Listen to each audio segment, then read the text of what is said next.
আখি মেলে তোমার আলো, প্রথম আবার চোখ জোড়ালো, ওই আলোতেই নয়ন রেখে বদবো নয়ন শেষে। আর এই আলো দেখার জন্যেই আমরা বেরিয়ে পড়েছি সেই কাক ডাকা ভোরে। যাচ্ছি আমরা বিচের দিকে, উদ্দেশ্য আমাদের সূর্যোদয় দেখার। সেদিন সূর্যোদয়ের সময় ছিল ভোর 6:15, আর আমরা বেরিয়েছি ভোর 6টায়। যেহেতু রিসোর্ট থেকে বিচের দূরত্ব এই মিনিট 10-এর মতোই, তাই আমরা যথাসময়ে গিয়েই পৌঁছেছি। গিয়েই মনটা একেবারেই ফুরফুরে হয়ে গেছে, কারণ তখনও খুব বেশি পর্যটকের দেখা মেলেনি।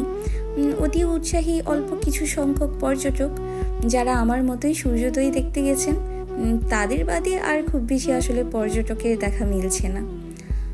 অন্যথা দিনের অন্যান্য বেলার চিত্র বেশ অনেকখানি ভিন্ন হতো। বিকেলবেলা তুলনায় এখন বলা যায় যে অনেকাংশেই পর্যটক কম। ওই যে দূরে নীল আকাশ, নীল জলরাশি আর আমার এই পোশাকের রং একদম মিলেমিশে এক হয়ে গেছে।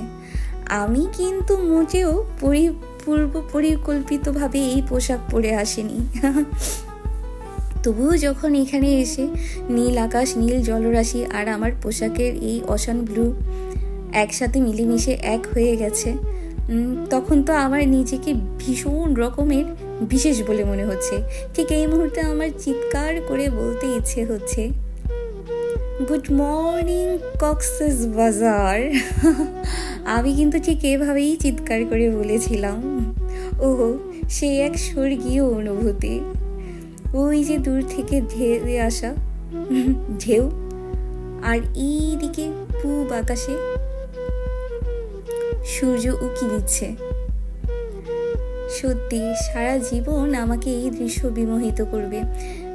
এই মুহূর্তে আমার মাথায় রবি ঠাকুরের ওই চরণটি বারবার বাজছে, সার্থক জনম আমার জন্মেছে এই দেশে।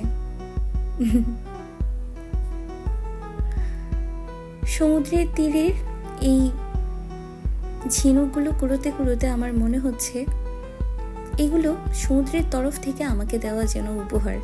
আমি এগুলো উপহার হিসেবে গ্রহণ করেছি। দেখুন, আমি বেশ অনেকটা ঝিনুক কুড়িয়েছি। শান্ত সমুদ্রের তীরে এভাবে হাঁটতে বরাবরই আমার খুব ভালো লাগে। সমুদ্রে গিয়ে গোসল করা, স্নান দেওয়া বা দাপাদাপি করার চেয়ে বেশি আমার ভালো লাগে শান্ত সমুদ্রের ঢেউ, ঠান্ডা বাতাস এসব উপভোগ করতে। সবাই তো প্রিয় মানুষের নাম বেলাভূমিতে লিখে, আমি লিখলাম আমার মেয়েদের নাম সুজান রোজেন।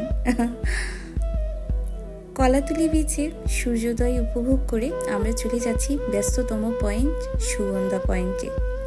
এখানে বরাবরই বেশ লোক সমাগম ঘটে, মানুষে একেবারে গিজগিজ করছে, তবুও আমার ভালো লাগছে। গত 2 দিন কলাতুলি আর সুগন্ধা পয়েন্টে কবার যে এসছি তার কোনো ইয়ত্তা নেই। বেশ অনেক দফায় আসা হয়েছে। এই পর্যন্ত আমার সব কিছুই বেশ ভালো লেগেছে, তবে একটা পয়েন্টে গিয়ে মন কিছুটা খারাপ হয়ে গেছে। আপনারাই দেখুন, যে সৌন্দর্যের টানে আমরা সমুদ্র সৈকতে আসি, দিন শেষে নিজের হাতেই আমরা সৈকতের সৌন্দর্যটা নষ্ট করে দিয়ে যাই। এখানে প্লাস্টিক বর্জ্য দিয়ে বিশাল আকার একটা দানব আকৃতি তৈরি করা হয়েছে। এটি মূলত করা হয়েছে প্লাস্টিক বর্জ্য দূষণ রোধে আমাদের জনসচেতনতা তৈরি করার জন্য। কিন্তু তাতে কি ফায়দা বলুন তো? দেখুন না, এই নিরাপত্তা বেষ্টনীর ভেতরেও কত শত ময়লা পড়ে আছে। আমরা যদি নিজ জায়গা থেকে সচেতন না হই, হাজার শিল্পকর্ম আমাদের মধ্যে জনসচেতনতা আনতে পারবে না। আমাদের স্বীকৃতি দেওয়া সবচাইতে স্বাস্থ্যকর জায়গাটিকে আমরা নিজেরাই এভাবে বিলীন করে আসছি। সূর্যাস্ত দেখা হলো, সূর্যোদয় উপভোগ করা হলো, বেলাভূমিতে বাচ্চাদের নামও লিখে এলাম, সমুদ্র তীরে হেঁটেও এলাম। এবার বাকি রইল ঝাউবনে ঘোরা, সেখানে ছবি তুলে সেটিও 16 কলা পূর্ণ করে এলাম।